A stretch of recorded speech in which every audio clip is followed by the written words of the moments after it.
Welcome to the podcast Corner of Special Education. My name is Karsten Skrulle-Gundersen, and I wish you a most warmly welcome to my Corner of Special Education. In this second ordinary episode of Season 6, you will hear my conversation with Laura Castillo, Executive Director of the 5P- Society.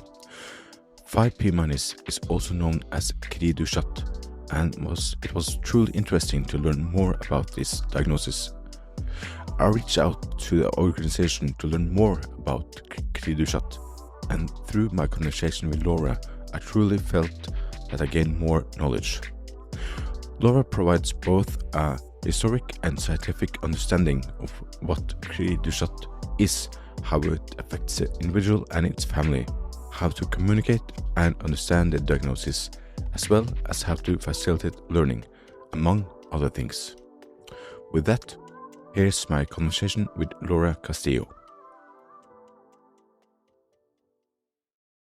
Okay, and with that, I would once again welcome to the podcast Corner of Special Education, and a new episode in the series Let's Talk About.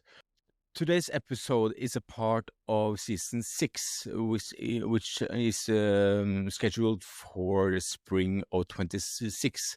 So, and the main topic is rare diagnosis.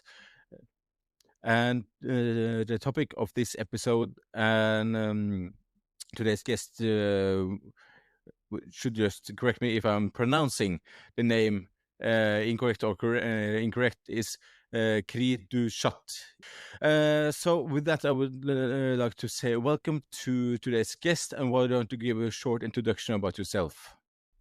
Hi, thank you for having me. My name is Laura Castillo. I am the Executive Director of the 5P- Society of the United States, or actually North America, because we include all of North America's countries in our organization. So 5P- Society is the national family support organization for individuals who have 5P- syndrome, or also known as Cri du Chat syndrome. And I have been the executive director, the only executive director of the 5P- Society since 1997. So I've been around for a pretty long time. Our organization consists of family members, both individuals or families who have a child with the syndrome, or grandparents, extended family members, doctors, therapists, you name it, educators, all want to join our organization to learn more about what the syndrome is about. I do have a 37-year-old daughter with the syndrome, and that's how I got involved with the 5P- Society. So when she was born, the support group that was around was the 5P- Society. It was very small at that time, and all volunteer-run organization. And I joined immediately after her birth, and just finally felt like I wasn't alone, because it's such a rare disorder that parents just don't, it's not like something that you're just going to know, right? Autism, Down syndrome, some of these other syndromes out there. But when it comes to 5P- or Cri du Chat syndrome, you're kind of like, I know nothing. And family members know nothing. And sometimes the doctors know nothing. So it was a great way to be able to connect with other families and say, hey, I'm not alone here. If I have questions, sure, I have somebody to reach out to. So that's a little bit about me. I also have 3 other children. I'm married, have 3 other children, all younger. My daughter's the oldest. And then I also have 3 grandchildren. Perfect, thank you. And once again, thank you for taking the time to join my show. Now you said, and I think that would be a good starting point from this conversation, that this diagnosis it has 2 names, both 5P- and Cri du Chat. Could you elaborate around those two terms? Sure, absolutely. So the technical term for this syndrome is 5P minus syndrome. And the term that most people are familiar with is Cri du Chat syndrome. Now, let me explain the difference between the two. The reason that we call the technical term 5P minus syndrome is because the syndrome in itself is a deletion of the deletion of the P arm, which is the small arm of the fifth chromosome. So each chromosome has two arms, a small, the P arm and the Q arm, with a centromere in the middle. So the P arm is actually the top of each chromosome that we have. And so the deletion is just a portion of a very tiny portion of that P arm. So that is why we call it 5P minus syndrome or 5P deletion syndrome. It can encompass any part of that P arm. It could be a very minute, it could be fairly large, it could be anywhere in that P arm. Cri du Chat syndrome is a term that came about after the diagnosis from Dr. Lejeune in the early 60s when he diagnosed this. And his reasoning for even looking into it is because he realized that he had seen a lot of patients that had this really high-pitched cry that sounded like a cat.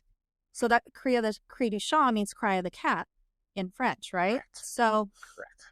So his diagnosis and his reasoning was this is a little like a kitten-like cry, like I'm seeing this characteristic.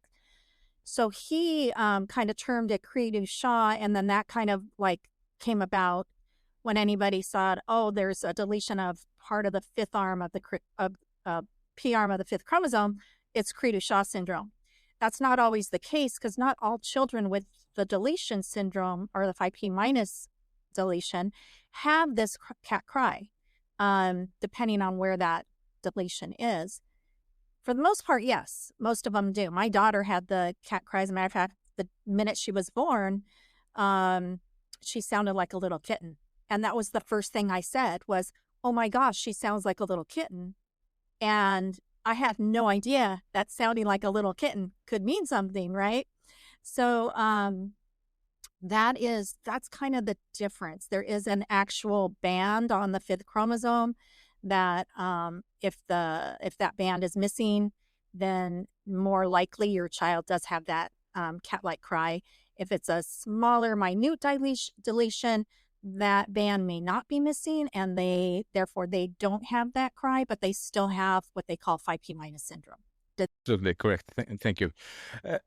And now you also gave a brief historic or gave some historic context to this diagnosis. But is it possible to give a more fuller historic picture of when it was the first case and up to today's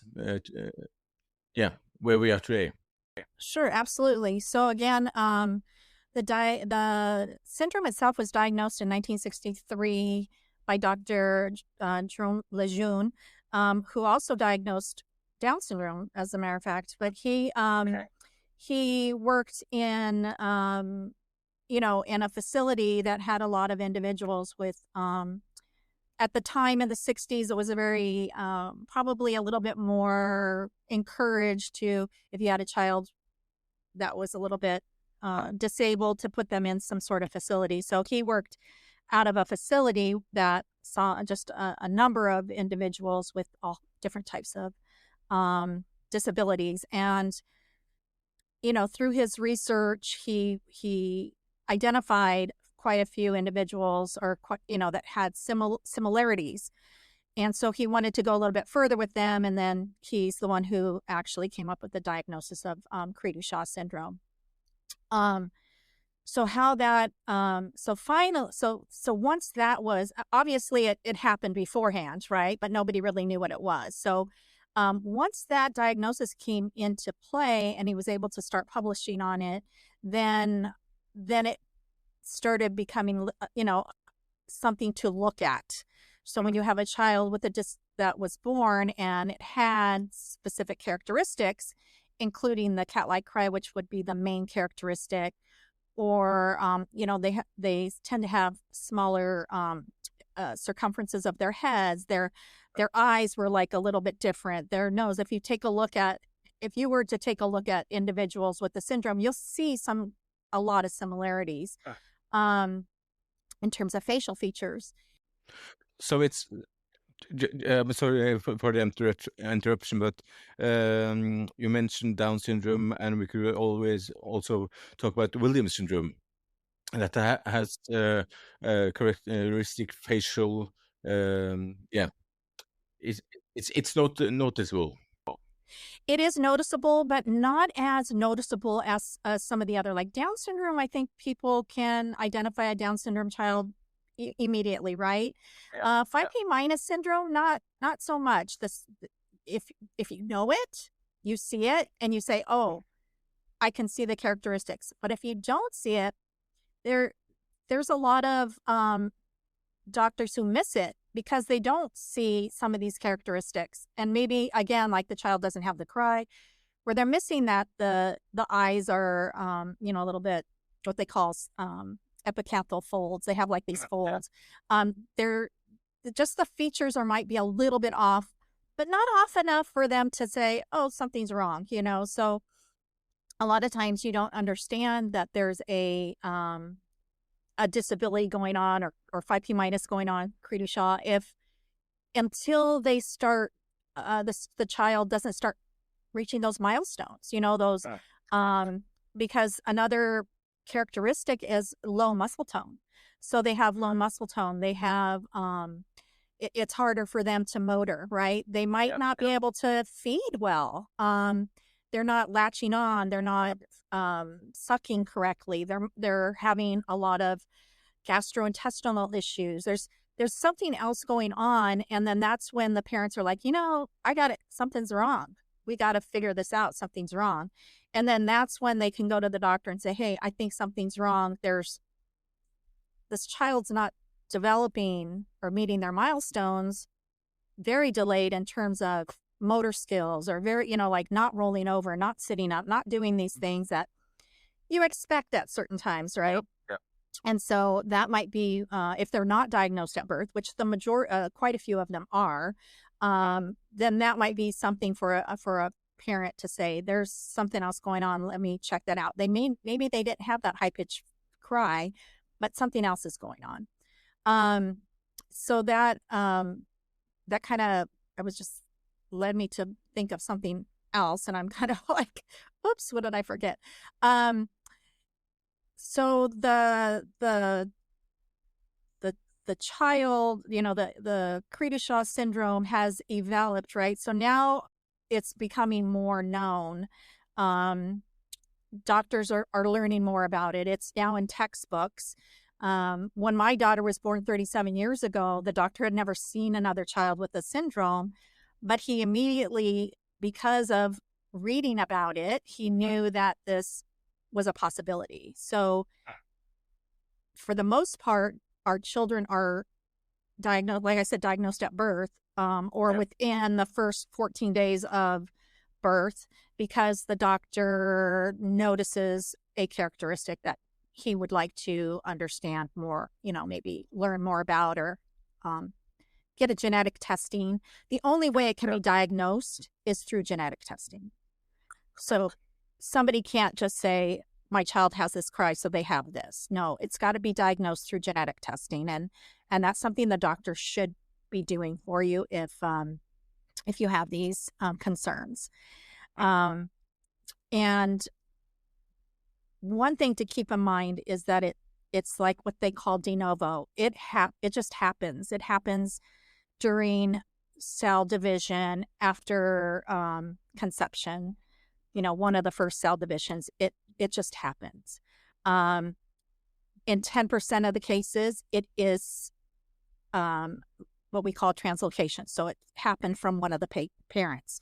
So one of the parents had this translocation happen when they were born, when they were birthed, and passed it on to their child now, but didn't know it until that time. So there are couple different ways that this happens. Another thing that kind of happens, not as often, but there are different types of the syndrome, right? We talked about a minute deletion and then a larger deletion, but there's also what they call interstitial. So there might be part of the deletion might be kind of in the middle. So you see the end point there and the bottom point's there, but something in the middle is missing. And there's also mosaicism. So not every cell has the deletion. So that's a whole nother type of individual that we have. And then there's what they call ring chromosome. So the chromosome is actually attached to itself.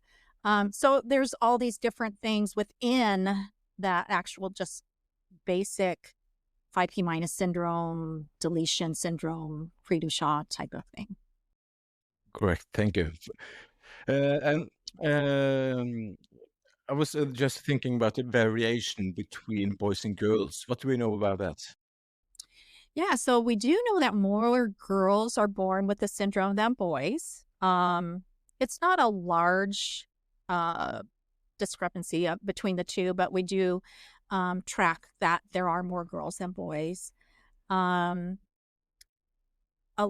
lot, if you read a lot of research studies, say that the deletion comes from the father's chromosome rather than the mother's chromosome. Who knows? I don't know if there's been enough research done on that, but that's just what has been found so far. Correct. And speaking of research, we are now recording this in 2025, and it's always interesting to see what kind of studies and research are going on. So could you, is there anything there that you could tell me and the listener of this episode? Yeah, so there's constantly research going on the syndrome. I think a lot more research is being done in the international countries. I think Brazil has a lot going on. Spain and Italy tend to have a little bit more going on than we do in the United States. We do have we have two research organizations that are standalone organizations from the 5p minus society, and they are both working on trying to figure out how to help alleviate some of the characteristics of the syndrome. They're both. One of them is really trying to create more of trying to grasp more information about the syndrome. So they're trying to get a history, do some history intake. Another organization is working more on like the brain and trying to see what they need to do to improve brain stimulation, brain functioning in an individual with the syndrome. So there's a couple of things going on. I'm not as our organization is more about family support, so we support that research by if they have something they need us to get out to our membership, we do, but we haven't really been instrumental in that research. We do support research. We have individuals who contact us several times a year asking us to participate in the research, and it could be for speech and language development. It could be for gastrointestinal issues, brain functioning. It could be as simple as the family dynamic, kind of, research on the family dynamic. What does it do to the family? I know that's, something that you're probably interested in too, is like, how does the family adjust? Yeah. So we do a lot of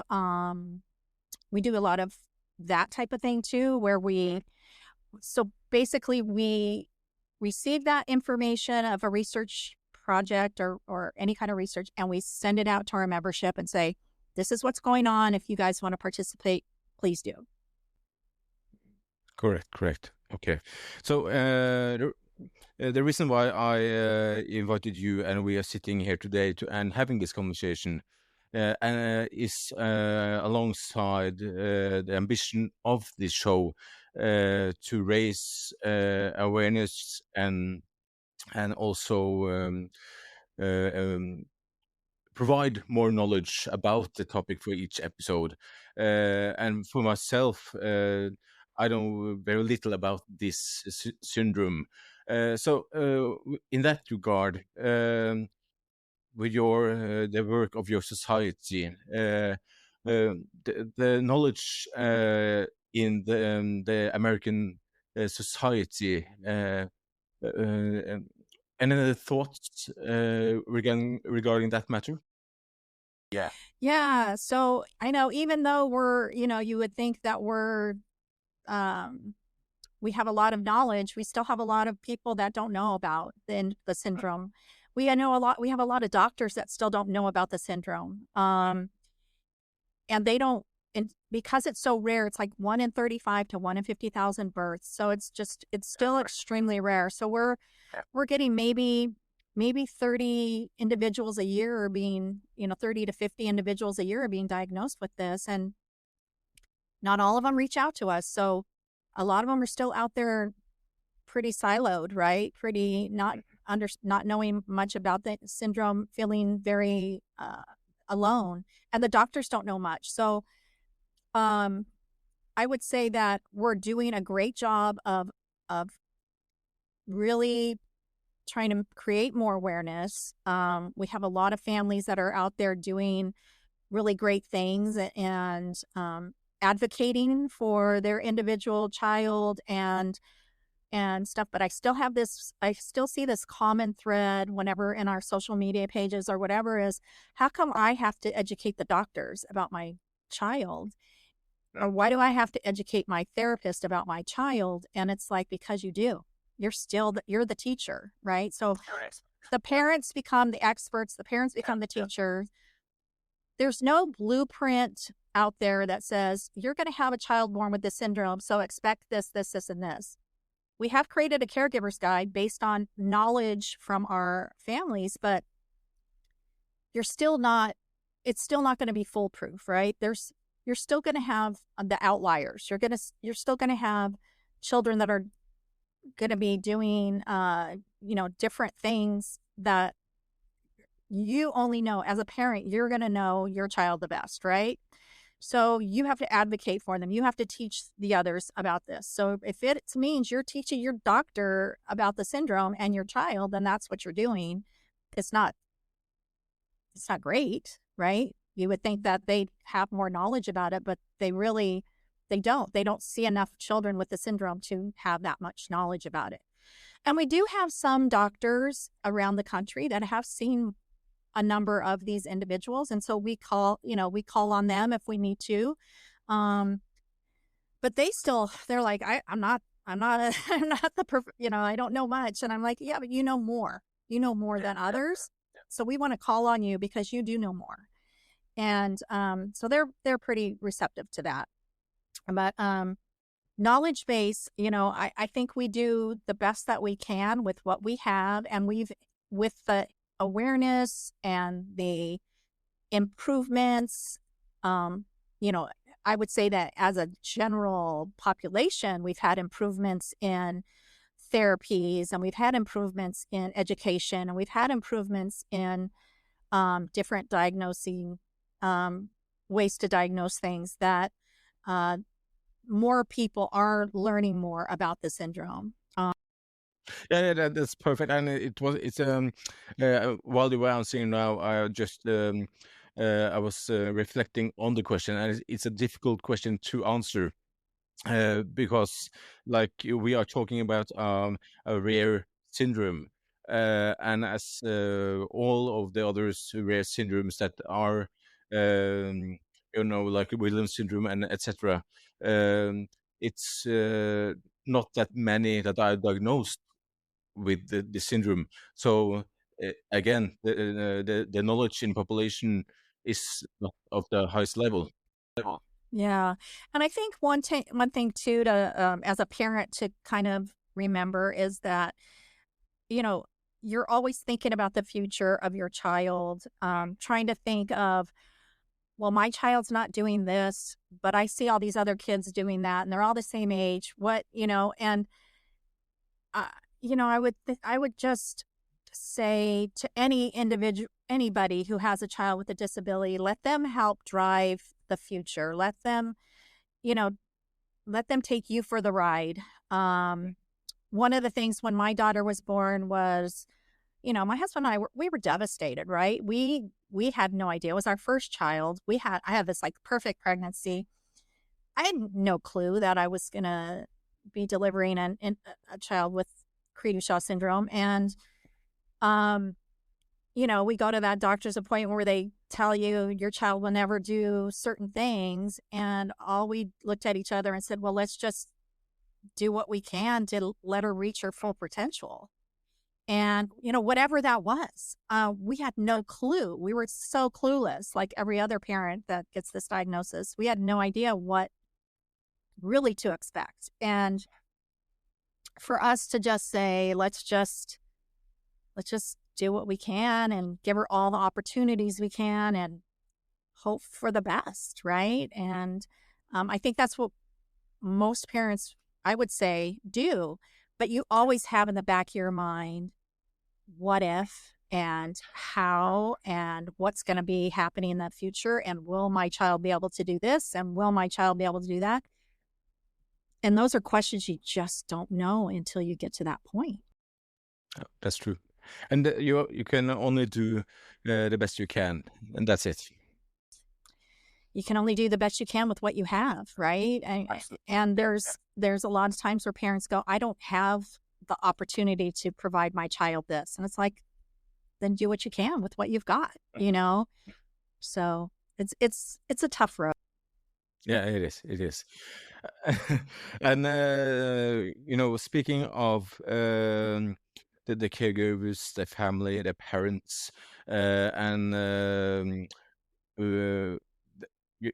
work of your society, what do we know about how this affects the family?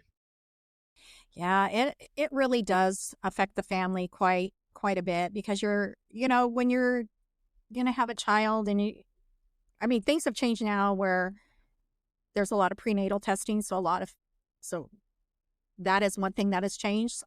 We have quite a few parents that know in advance, but for those of us who don't know that, like me, who just kind of like, oh, hello, you go through that. You had all these hopes and dreams, and you had like all this, okay, he or she's going to be this person, and we're going to have this, and we're going to do this. And it kind of gets crushed, right? Your dreams just get crushed. Everything just gets crushed. You go into this period of grieving, which is a natural, normal thing to happen to anybody who has a individual that you're not expecting, or, some situation or event that you don't expect. You go through that grieving process. So I would say that I would most say that most families have gone through the grieving process, not just the parents, the grandparents, siblings, and stuff like that go through this grieving process. That's cyclic. Yeah. You go through it right away, and then something happens 10 years down the line, and then you go through it again. So I would say that every time I went through it was every time like a major milestone should have happened, right? Like 5 years old going into kindergarten, where she has to go into pre-K and be with these other kids because she's not going into the normal kindergarten realm. 16, getting driver's license or whatever, or going on a first date, and she doesn't do those things. 21, getting her first, 21 here is when we get alcohol, so I don't know about you guys, but getting her first drink. Well, guess what? She did get her first drink at 21. We went and did that. But, that doesn't happen for everyone. My biggest memory is my niece, who's about a year older than Katie, getting married. Katie is my daughter. getting married, and we went to her wedding, and I sat there and cried because I realized that this is not gonna. I'm never gonna be able to see this with my daughter. She's never gonna be in that beautiful white dress, walking down the aisle with the person she loves, and so that one hit me pretty hard. It hit me even harder when my daughter with the disability turned around and said, "I'm praying for my cousin," because we're Catholic. She says, "I'm praying for my cousin that she has lots of babies." I'm like, she's never gonna have a baby, like those things just kind of like hit you at different times. So that grieving process does go through. So I think most families go through that.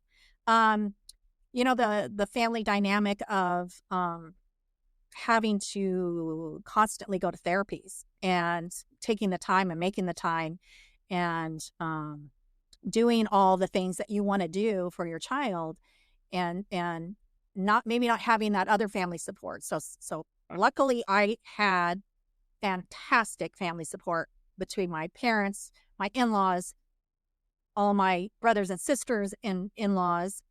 They were just so helpful, but not everybody has that, right? So not every family has that parent, grandparent, family, friend support. So they're doing everything by themselves, and it can get really overwhelming, and it can get really hard and really tough. And you can go into a sort of a depression at times.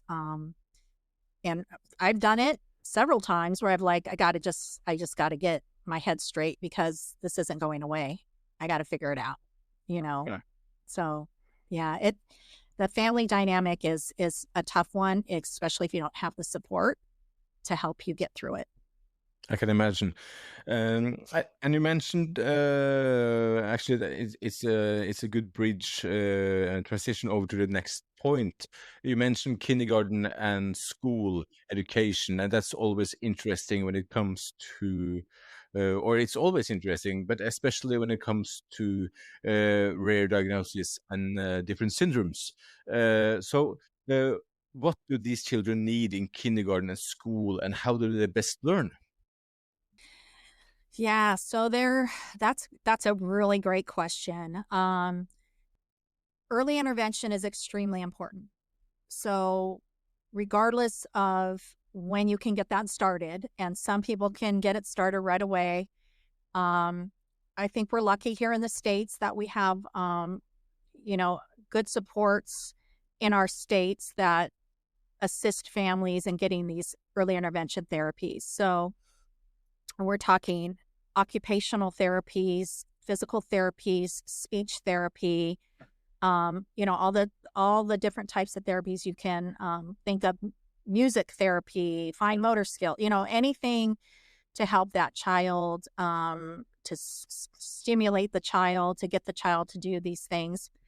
Because the motor skills, that's a big one. I think I mentioned low muscle tone. Yeah. Motor planning and motor skills and sensory integration. There's a lot of sensory issues. So doing some sensory integration, some sensory planning. So a lot of different things. So when you enter into school, again, not going to be something that teachers know about, but if they're good teachers and they've been through a lot of good training, they should be able to assist a family. And one of the most important things I think a family can do, because at each level of education, we have to do what's called an individual educational plan, an IEP. Oh. And that's where we as parents can work with the teachers and work with the schools to develop these goals for our children, right? So I think developing good goals, developing goals that are achievable, are essential to assisting your child's growth. Don't tell me at age 5 that my child has to cut with scissors a straight line, on a piece of paper. That's not going to happen. She can't even hold the scissors. How do you expect her to cut that straight line? So let's bring it back a little bit, okay? What exactly is important here? Is it important for her to hold the scissors and learn how to use them? Is it important that she knows how to tear a piece of paper? What's important here? So taking a simple goal that maybe a parent would like to see your child achieve, and then step that down and just break it down. I think that's for education in terms of any level. I think that's the most important thing for us as parents to do and to consider. I also think it's good for the teachers to know, and then educators and the schools to know that you're not expecting them to turn them into scholars. It may happen. I'm not going to say it's not going to happen, because we do have some that it does happen. But let's take that pressure off of those educators right off the bat, right? Let's just say, hey, that's not the goal here. The goal is we want them to go out into the community eventually and be able to communicate with somebody about their needs. That's the goal. So let's start breaking that down. And what's the important thing? So in my opinion, and this is, may not be everybody's opinion, but in my opinion, breaking down whatever the goals are and making them achievable. If you can't make it achievable, your child's not going to feel successful. They may not want to achieve the goal because it's too hard. You'll get frustrated as a parent. They'll get frustrated as an educator. So it's a learning curve, right? It's a learning system. Again, you don't know where your child's going to go. So let's just let them take the lead, and let's just kind of do what we can to get them where you'd like them to be, basically. And speaking of different topics in school, how about mathematics and writing and reading and all that more traditional tasks? Yeah. I think one of the things that we learn early about our kids is that they do have a great memory. They have an awesome memory. Like auditive or visual or auditory. They can really remember a lot of stuff. They may not be able to express it, so they can't really bring it back out to you, because they might not develop that speech and language that needs to do that, but they know they know. So it when it comes to communication with it, because I had in the season 3, the main topic was AAC. So the visual communication, is that something of use to these students, these children?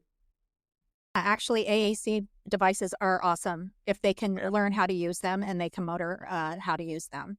So we have a lot of children that do use that. We have a lot of children that still use sign language to speak. We have children who can articulate and speak, but they may not be understood. So they're like what they call unintelligible. So parent can maybe understand them. The teacher might be able to understand them, but if you go out, like, you may not be able to understand them, right? But they might be able to do sign language and speak. They may just need to work on it a little bit longer until they can become intelligible. They may never become intelligible. So you have to have different ways. So AAC is a great tool. There's tons of great apps out there that help with communication. So a lot of good communication devices, absolutely. So reading is something that I think a lot of children can attain. I think they can read words, understand them, simple words and stuff. I know quite a few of them do read. Again, they can't articulate it back, right? So they can't read out loud, but they can read inside and stuff. Math, whole nother subject. It seems like a very complex learning that majority of our kids cannot do math. And I don't know if anybody will, say differently on that, but I would say math is something that our children just cannot attain. They might be able to do those 2 + 2 is 4 and 4 + 4 is 8, because that's simple memory stuff. But anything more complex than that is not going to happen. And same thing with money. So money is important, right? Money, learning how to use money, learning time. They might be able to tell you this is a penny and this is a nickel, or we use pennies, nickels, and dimes, dollars, or whatever. But you ask them what that means or what's the value, and they're not going to know that. So, Say for like science, reading, math, arithmetic, or whatever, science and anything like that. I think they get interested in like animals. They love animals. So they might know, they could tell you everything about an animal. They could tell you everything about maybe a basketball team or about something like that. But, that's because that's stuff that they've learned and memorized. It's not, that's why I say memory is pretty important. Go ahead. yeah. So, so we are talking about when it comes to the intellectual disability. Is it at what level? Is it different from person to person, or? It's definitely different from person to person. So 5P minus is a spectrum disorder. So we have individuals on both sides of the spectrum. So we have those that are extremely severely affected. So you're not going to have much of an intellectual, you're not going to be able to really gauge or understand what they understand. You got some on the other side of the spectrum that are, living on their own. They're just doing fantastic. They may even have jobs, so you have those that can learn and understand things a little bit more. Then you have everybody right throughout the whole entire spectrum.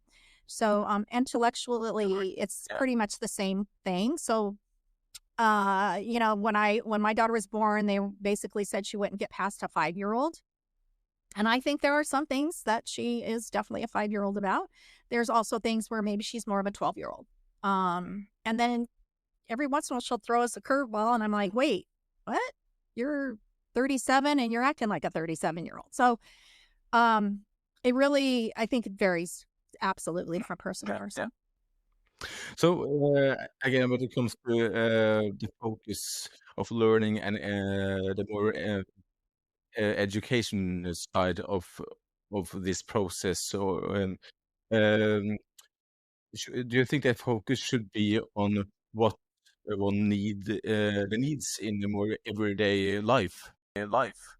Yeah, I do. I think if they can learn it's good social skills, uh, um, learning how to communicate with individuals so they can let everybody know what their needs are very important. Hygiene, yeah, if that would be great. I know a lot of them don't ever get to that point, but teaching them just basic learning, basic everyday skills, I think is very important. And that's what we kind of focused on. I think you focus on from early education, pre-K, kindergarten, probably through to high school or till they're like 13, 14 years old. I think a lot of it is educating them with the reading, the writing, the arithmetic, the those things. Oh, writing, we didn't even get to writing. Some of them can their fine motor skills are pretty bad. So some of them are able to actually write. Some of them write like kindergartners all their life. Some of them never attain writing skills. So that's where the AAC devices come in really handy. So I think that that's like main focus, right? But then when you get into high school and beyond, I think it really needs to be those social skills, those everyday living skills need to really be put into play. I can also imagine that because you, during our conversation now, you're describing a very intricate and a very interesting picture from. It's a very broad perspective within this diagnosis. From child to youth to adult, and we're then talking about the lifelong perspective. And what do we know about this perspective? Yeah. So as there's no life expectancy. You're not going to say be prepared because around this age they're going to not be with you anymore. That's actually told to us when we are when the diagnosis comes about, at least when my daughter was don't expect her to live past a year, or don't expect her to live past 5 years or whatever. That's changed now, thankfully, because of maybe our education, our awareness, our efforts. That doesn't, hopefully, parents are not getting that message anymore. Unless there's, there could be an underlying issue. So there could be like a heart issue, or there could be some underlying issue, that a medical issue that is not part of the syndrome, that could create a different type of life expectancy. But for the most part, expect them to live a normal life. As a child grows, they are going to go through normal stages of life. So, for instance, females are going to get their menses at or around the time that everybody else does. Boys are going to go through puberty just like every other boy goes through. The one thing with our boys that we find out is that they are extremely strong, and they don't know how to manage that strength. So sometimes it gets a little bit hard. So that's interesting, because it's how, or could you give how to put it, if we are thinking about boys and girls and the variety between the two genders, regarding the what we talked about and a few minutes ago, kindergarten, school. Yeah. Is there anything we want to be aware of when it comes to the more the education? I don't think too much difference when they're going through that early education. I don't think there's between male and female, or boy and girl, that I don't think there's a whole lot of difference in their development. Yeah, I don't think you're going to see that. I think you're going to see it more as they get older and they start to, they get through that puberty stage. Then you're going to start seeing some differences where, the girls are going to get more emotional and stuff, where the boys are going to get stronger and stuff like that. And I just think the difference is that a person that doesn't have a disability, or doesn't have this disability, they can learn how to manage those emotions and learn how to manage that strength, where when they get older, it's really hard for them to understand it, because they don't understand what's going on with their bodies. They don't get it, right? The cognitive functioning isn't there for them to understand that whole part of what's going on with their bodies. So I think that's where you start seeing the differences. And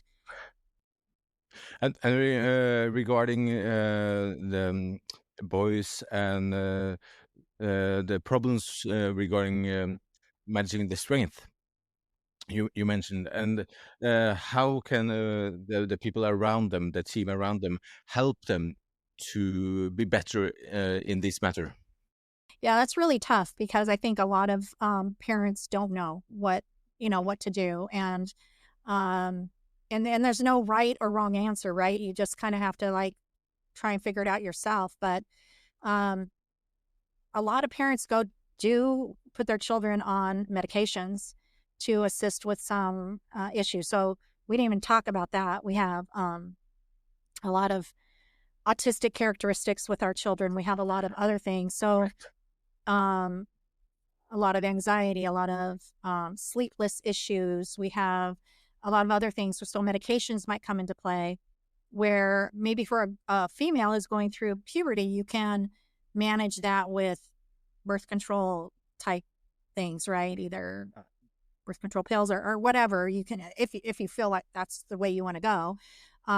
There's really no birth control pill for a male, right? So you can't really do anything to assist with that. But if they get to a point where they're becoming destructive and they're having a difficult time managing their strength, then you've got to figure out how to redirect, or you have to figure out different types of, learn different types of tools yourself to figure out what to do and how to help them manage that. You know, I always say this, put them in a sport, you know, or something. Let them get that energy out. Get them get that out. Get a punching bag, you know. But you mentioned now autism as a diagnosis that you often see alongside Cri du Chat or 5P minus. Are there other diagnoses that you often see alongside the 5P minus? So we see a lot of autism. We see a lot of ADHD. Yeah, we do see a lot of that. They have a lot of similar characteristics with our syndrome. And so a lot of people do get that dual diagnosis, which actually assists in getting different types of, I want to say therapy, but different types of assistance for them through states and through schools and stuff like that.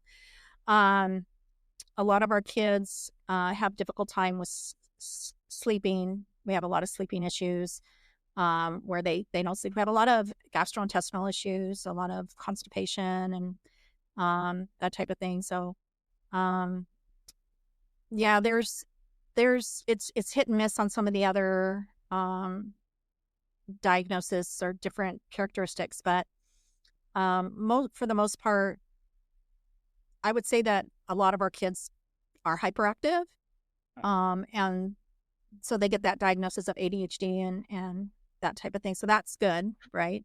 A lot of families, they do a lot of other types of things that are kind of disruptive, and that's where they need a lot more vestibular movement. So they need a lot of movement, and if they don't get it, they might do some head banging, rocking, different other types of self-inflictions, like maybe skin picking, a lot of anxiety with our kids. So, and I do believe that has a lot to do too with not knowing how to adjust or not knowing how to control your own emotions and control what's going on, because they just don't have that ability to do that. So they do, you know, a lot of other self-inflicting harm. Sometimes they'll pinch others.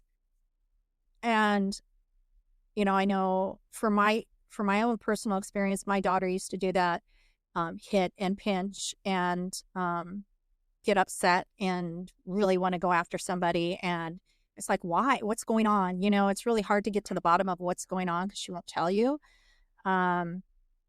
Sometimes it's because she wants their attention. She just wants somebody's attention and they're not paying attention to her. So that's what she's just going to go after you.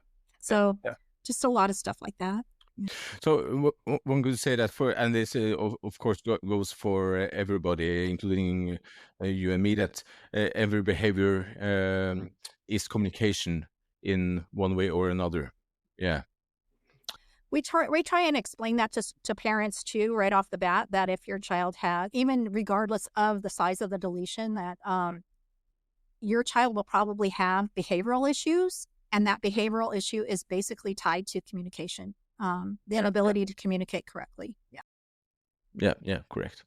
And before we head off to the two closing questions, again, I would like to just for a brief moment focus on inclusion in the classroom, because you mentioned at the start of the conversation that these children and students at the start they were in segregated classes and schools. And in your opinion, what's the best way to include these children into a classroom? Great question. I'm a proponent of inclusion if that's at all possible for your child, and I think that it's important for not just for the child with the disability, but I think it's important for the children around that individual at the school. So, for instance, let's take first grade.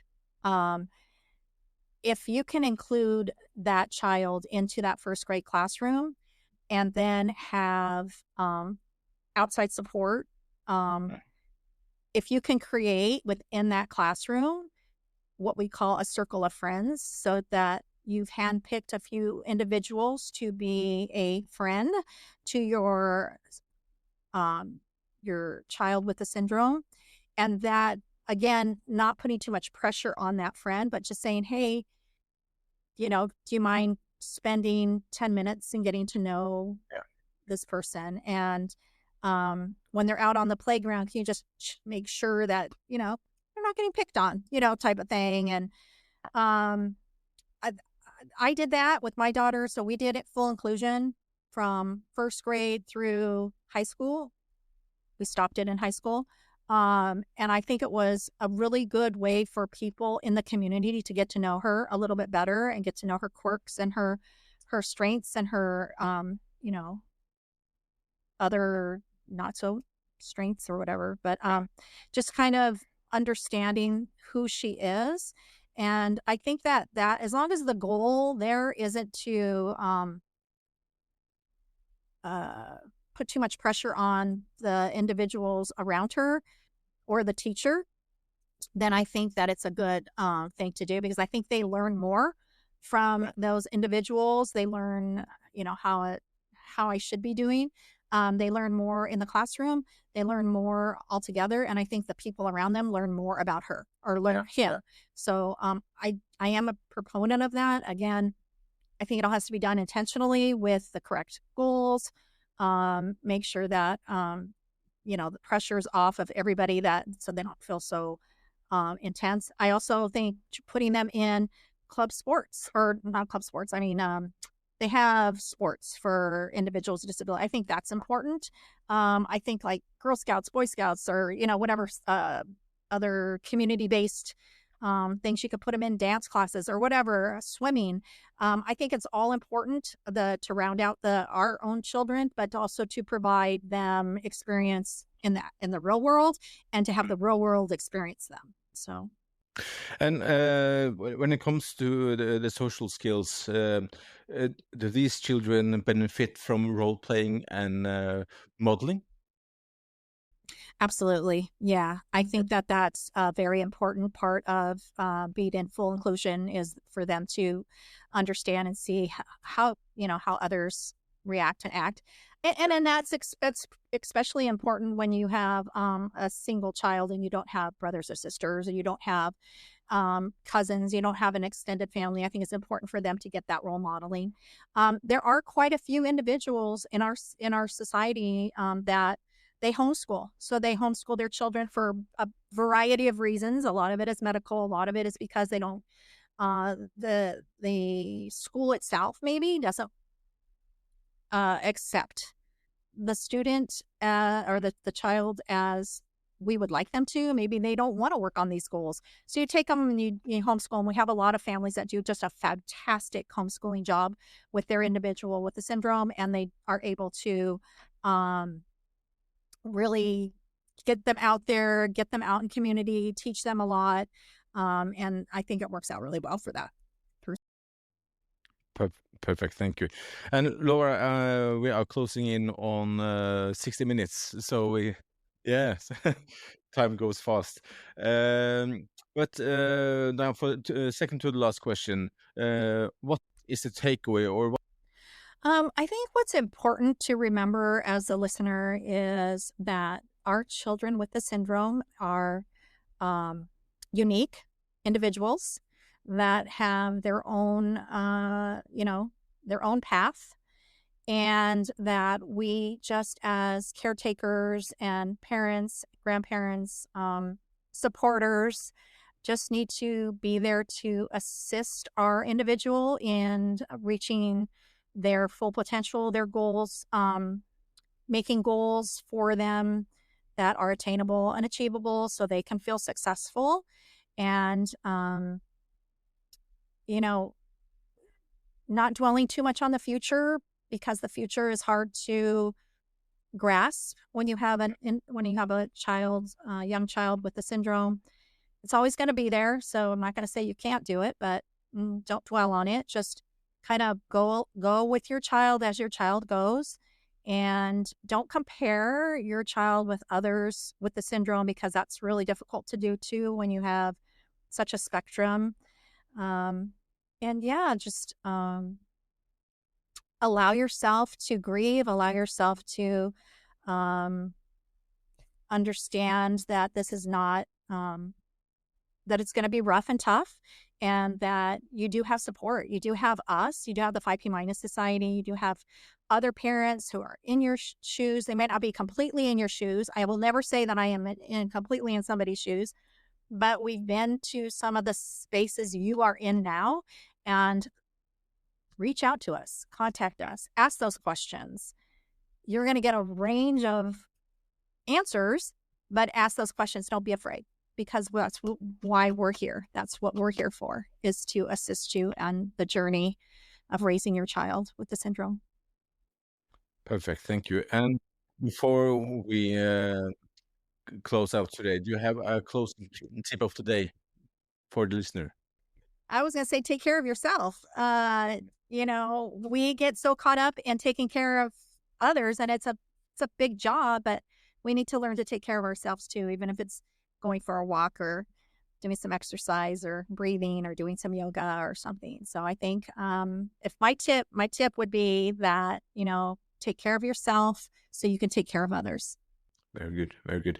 Thank you very much. And again, Laura, thank you very much for taking the time to join the Corner of Special Education, and I wish you all the best. Thank you so much. I really appreciate it.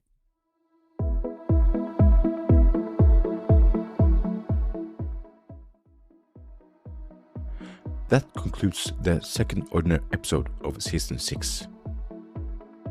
But before our ways part, remember to follow the podcast on Spotify or where you listen to podcasts. Also, remember to follow the podcast on Instagram and Facebook. Also, if you want the latest news and posts from the blog, you can sign up to the newsletter from spaceblog.no. If you have any comments or want to get in touch, don't hesitate to send me a PM or email at question@spaceblog.no. As always, I really appreciate if you rate, share and recommend the podcast. Finally, thank you to all of you who have listened to this episode, and a warm welcome to new listeners and followers. And a special thanks to Laura for taking the time to join me for this episode. If you'd like to make a voluntary contribution to the podcast and blog, you find further details about this in the description of this episode. I hope to meet you again in the next episode of Corner of Special Education. Until then, take care.